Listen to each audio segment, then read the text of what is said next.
Hey guys, so welcome to a new chapter and also a new quarter. This is the first vocab that you'll have for this new quarter that we're starting right now towards the end of October pretty much. This chapter that we're going to be working on today, this is Unit 5, Lesson 2.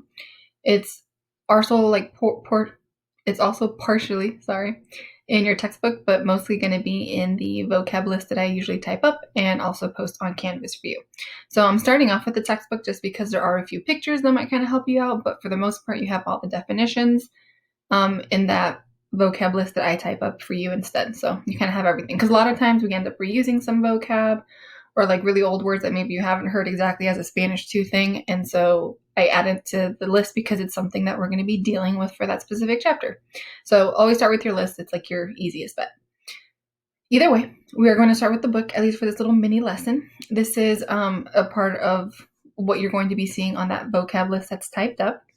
It's dealing with house still a little bit, like house vocab words, at least the rooms mostly, but it's going to be focusing on chores, as in things or jobs that have to get done around a house. So it's like half using words from last unit/module and then adding some new stuff, mostly verbs that you are going to be doing in these different rooms or areas of a house. So you can kind of see by the pictures, that's what I mean. So I'll go through from what the book has, but then again, I'll kind of steer you towards the vocab list because that's the actual list we're going to be going off of, or at least you're going to be using during our module for this unit, for this lesson. So for this first section, you see they are doing a bunch of chores. That is what this chapter is called. It's quehaceres. It's spelled Queheces because there's going to be multiples. And that literally kind of translates to, if you break up your word quehaceres into what to do, as in things that you have to do, right? Most likely around a house, but technically anywhere you have to do like housework, cleaning, things like that. So these are the quehaceres. These are the chores or the verbs, the actions that we're going to be focusing on. So it starts off with Elena. She's describing the things she has to get done.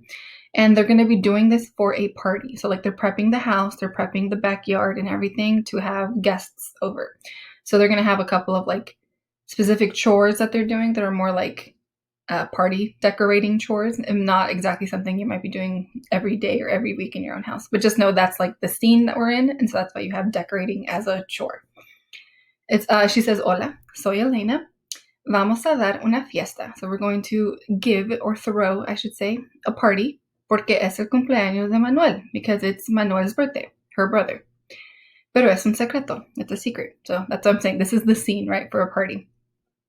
Antes de celebrar, before celebrating, hay que limpiar la cocina porque está sucia. So before celebrating, before this party, they have to. Hay que is like we have to do something. Limpiar is going to be clean. La cocina is what they're cleaning in this case. Porque está sucia, because it's dirty. So it's actually an adjective, not a verb, but we're going to have pretty much just a few adjectives that deal with like cleaning or dirty. But all the others are going to be action words. So the pictures, we'll start at the top right here, where we have the friend Fernando. His action is cortar el césped.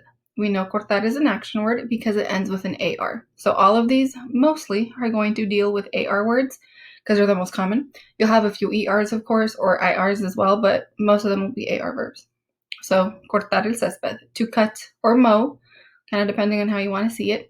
The lawn or the grass, again, depending on how you want to see it. If you tell me to cut the grass or mow the grass, or cut the lawn or mow the lawn, I know exactly what I'm doing. There's the same thing. Underneath it, darle de comer al perro. So dar is the word to give. Darle is like give it. So it's adding a version of a pronoun, in this case it, added to the verb. But the verb by itself is just dar. So we're going to be using dar as just to give something or give someone something. And that'll be just like the normal spelling of the verb for you to know. Just because we also had it appear in the paragraph as dar una fiesta, as in to give someone or throw someone a party. So we're going to have the word dar. It just might also be included with like darle if you're trying to say the word it attached to the verb. So they're going to give food to the dog. In the bigger picture, the overall, title for the picture is limpiar la cocina, which is to clean the kitchen. But then specifically, Elena is lavar los platos, or washing, in this case, to wash the dishes.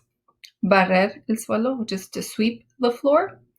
and sacar la basura, to take out the trash. So those are the more basic chores that don't exactly have to deal with parties, but that we do on a regular basis. Second paragraph. Acabamos de, that's already a conjugated word. The original spelling is acabar, A-R at the end. And acabar just means to just have done something. So like, I just made my bed.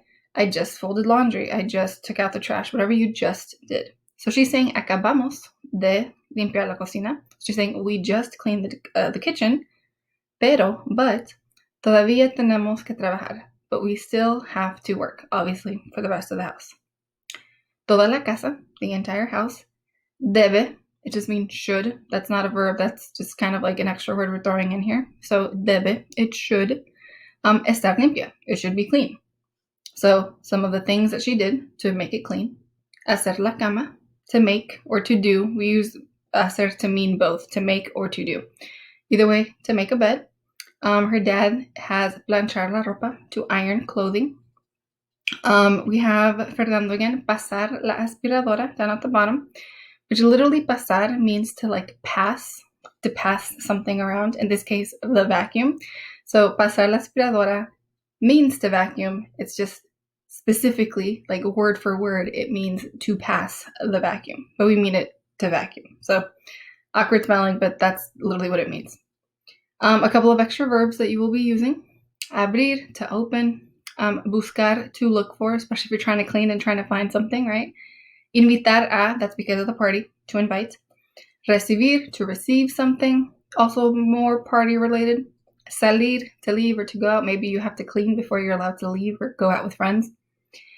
Si, if you notice, there's a little tiny word here. Si without the accent means if. If you have the acento, it means yes. But here we're just saying, if I clean my room, I can go out, that type of thing. And then traer, to bring something. Your second page. This is on page 272/273, by the way. I forgot to mention that.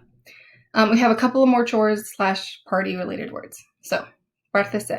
It says, mi papá quiere, my dad wants, to ayudar, to help.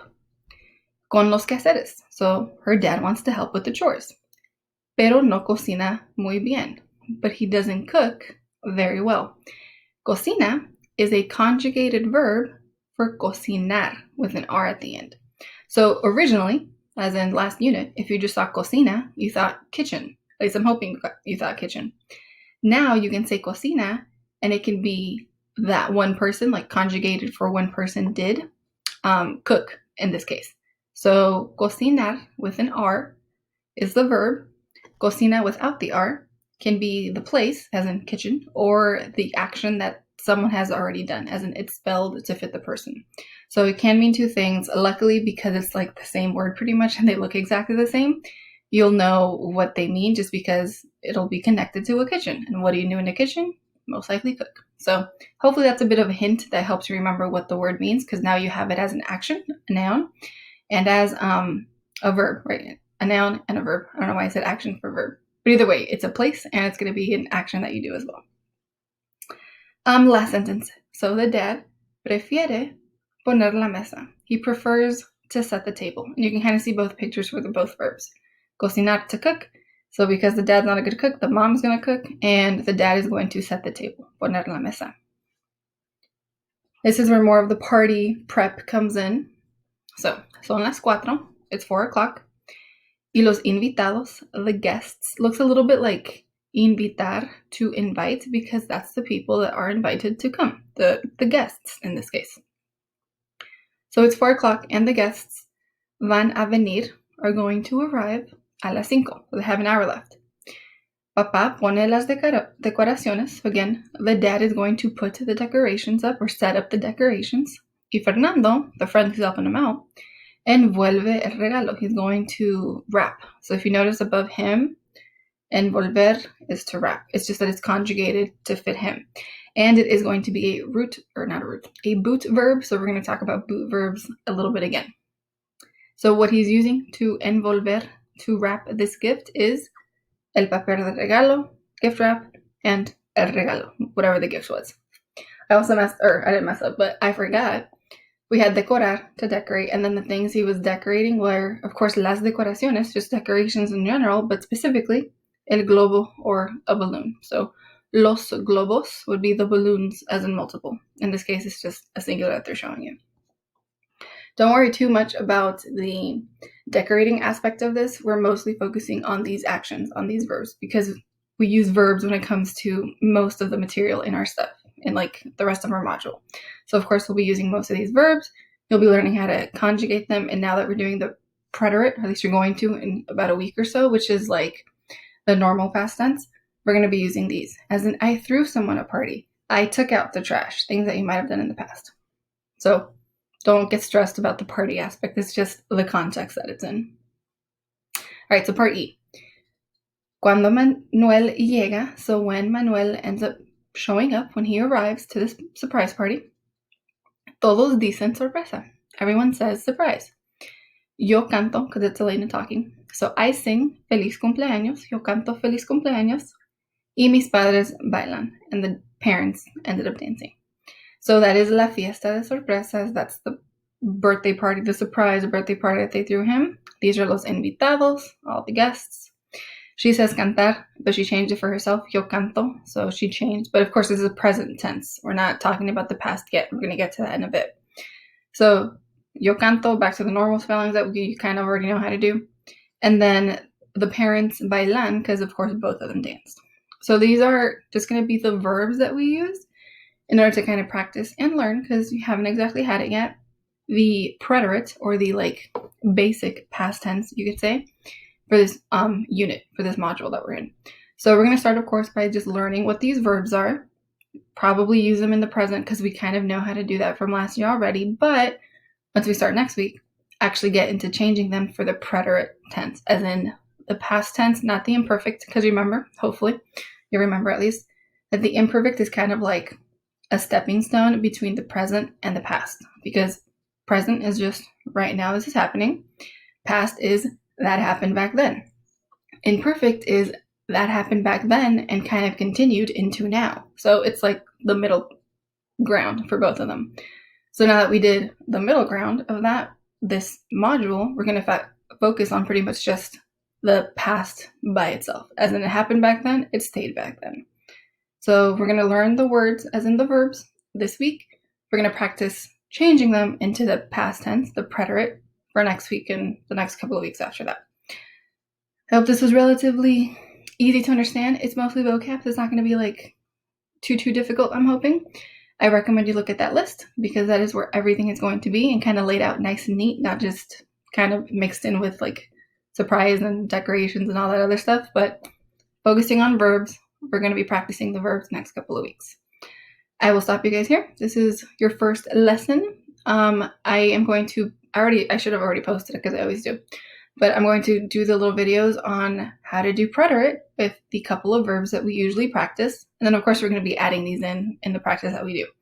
But we're going to be doing preterite next. So I'll see you guys in class. I hope this was helpful.